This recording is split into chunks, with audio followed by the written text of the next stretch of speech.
మొత్తం నవరాత్రులను 4 సార్లు జరుపుకుంటారు. చైత్రమాసంలో వసంత నవరాత్రి, ఆషాఢ మాసంలో వారాహి నవరాత్రి, ఆశ్వయుజ మాసంలో శారదా నవరాత్రి, మాఘ మాసంలో శ్యామల నవరాత్రి లేదా మాతంగి నవరాత్రి. మాఘశుద్ధ పాడ్యము నుంచి మాఘశుద్ధ నవమి వరకు ఉన్న 9 రోజులను శ్యామల నవరాత్రులు అంటారు. చైత్ర ఆశ్వయుజ నవరాత్రులు అందరికీ తెలుసు. మిగిలిన 2 నవరాత్రులు గుప్త నవరాత్రులు. వీటిని ఉత్తర భారతదేశంలో ఎక్కువగా జరుపుకుంటారు.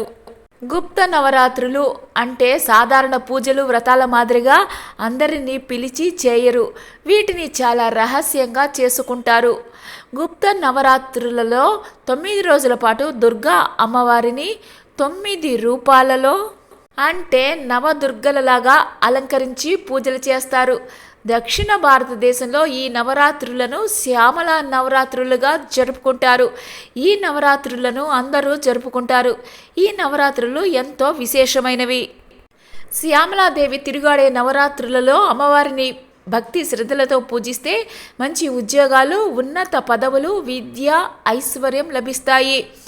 అంతేకాకుండా భార్యాభర్తల మధ్య అన్యోన్యం, పెళ్లి కాని వారికి త్వరగా పెళ్లి జరుగుతుంది.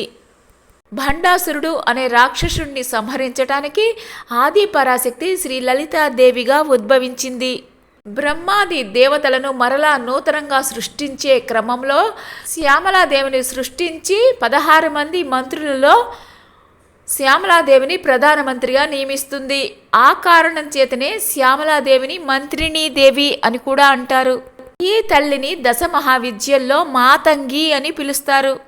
హిమవంతుని స్నేహితుడైన మాతంగముని తపస్సుకి సంతోషించిన శ్యామలాదేవి ఆయన కోరిక మేరకు మాతంగుడి కుమార్తెగా జన్మించింది. మాతంగి దేవిగా ప్రసిద్ధి చెందింది.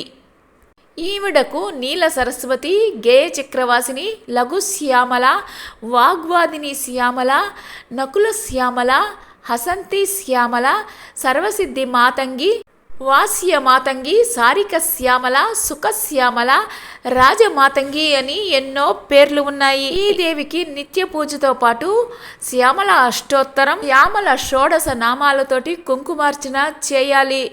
వీలైన వారు మాతంగి యొక్క స్తోత్రాలు, హృదయం, కవచం, సహస్రనామాలు, సహస్రనామము మొదలైన వాటిని పారాయణ చేయాలి. చిలకపచ్చ వస్త్రాలు కానీ ఎర్రని వస్త్రాలు కానీ ధరించాలి.